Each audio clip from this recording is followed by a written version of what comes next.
हम कक्षा 7 की पाठ्य पुस्तक वसंत में दिया गया पाठ 14 पढ़ेंगे। पाठ का शीर्षक है खान पान की बदलती तस्वीर। ये पाठ एक कहानी है और इस कहानी के लेखक हैं श्री प्रयाग शुक्ल जी। तो आइए पाठ को शुरू करने से पहले ये जानते हैं कि इस पाठ का विषय क्या है। जैसा कि हमें शीर्षक से पता चलता है, पाठ हमारे भोजन के विषय में है, यानी पाठ का शीर्षक है खाने से संबंध। खाना हमारे जीवन की सबसे महत्वपूर्ण जरूरतों में से एक है।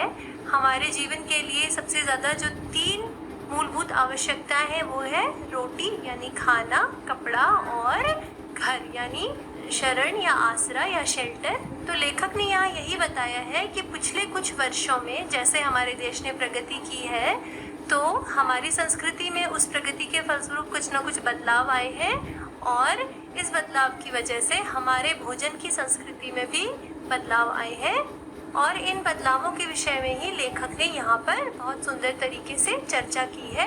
तो आइए पाठ को शुरू करते हैं। पिछले 10-15 वर्षों में हमारी खान पान की संस्कृति में एक बड़ा बदलाव आया है। इडली, डोसा, वड़ा, सांभर, रसम अब केवल दक्षिण भारत तक ही सीमित नहीं है। ये उत्तर भारत के भी हर शहर में उपलब्ध है और अब तो उत्तर भारत की ढाबा संस्कृति लगभग पूरे देश में फैल चुकी है। अब आप कहीं भी हो, उत्तर भारतीय रोटी दाल साग आपको मिल ही जाएंगे। फास्ट फूड, तुरंत भोजन का चलन भी बड़े शहरों में खूब बढ़ा है। इस फास्ट फूड में बर्गर, नूडल्स जैसी कई चीजें शामिल हैं। एक जमाने में कुछ ही लोगों तक सीमित चाइनीज नूडल्स अब संभवतः किसी के लिए भी अजनबी नहीं रहे। तो इस पहले पैराग्राफ में लेखक हमें यही बताते हैं कि देश में हुई प्रगति की वजह से क्या हुआ है कि पिछले 10 से 15 वर्षों में हमारी भोजन की संस्कृति में भी बहुत ज़्यादा बदलाव आ गया है।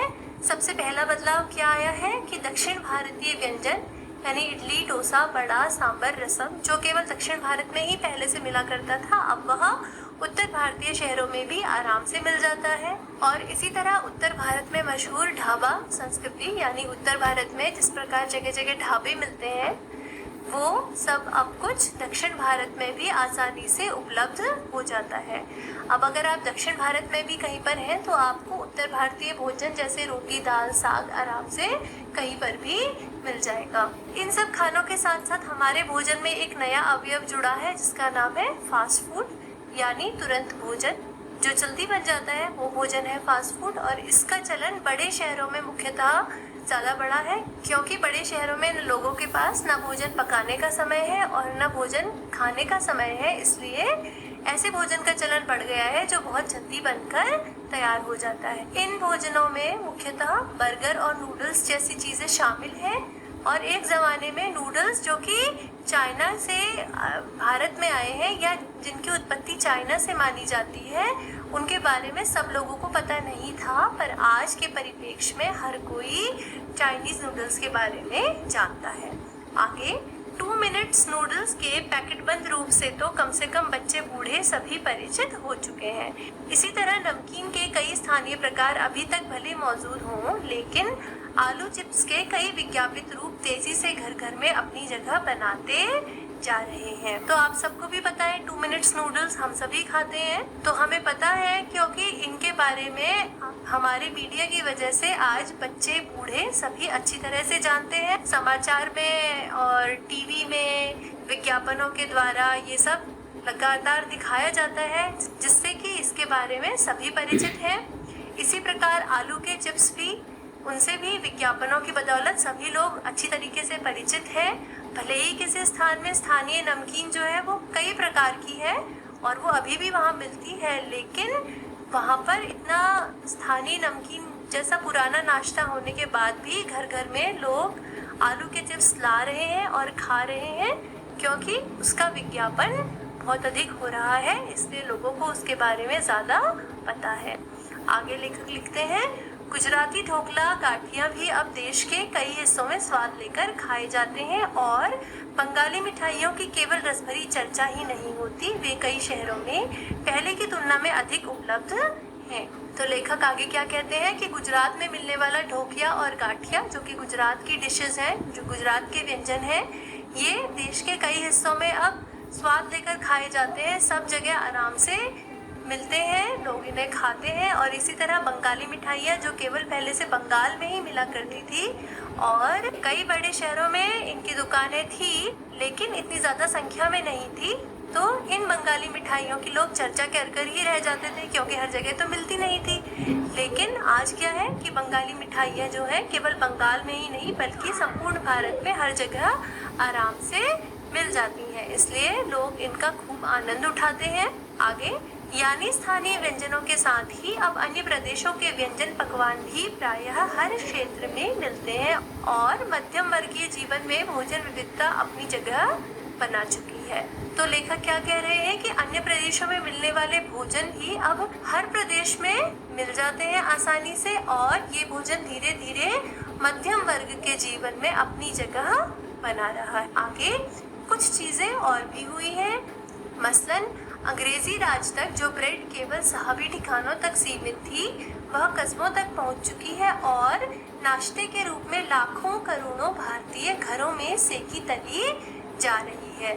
तो लेखक आगे और क्या बताना चाहते हैं कि क्या क्या हुआ है। एक तो ये हुआ है कि प्रत्येक प्रदेश का भोजन दूसरे प्रदेश में अब आसानी से मिल जाता है। दूसरा, फास्ट फूड का चलन जो है, यानी तुरंत भोजन का चलन हमारे बड़े शहरों में बहुत ज़्यादा बढ़ चुका है।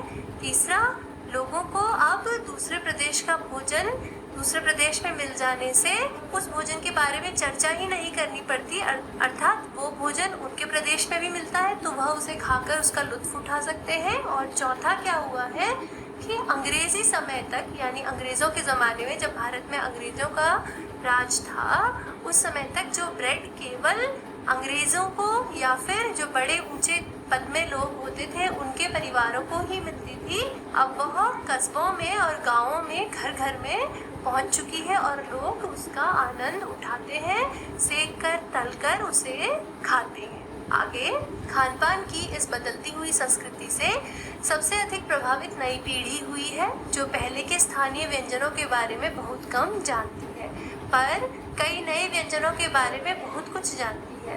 स्थानीय व्यंजन भी तो अब घटकर कुछ ही चीज़ों तक सीमित रह गए हैं। बम्बई की पाव भाजी और दिल्ली के छोले कुलचों की दुनिया पहले की तुलना में बड़ी ज़रूर है, पर अन्य स्थानीय व्यंजनों की दुनिया में छोटी हुई है।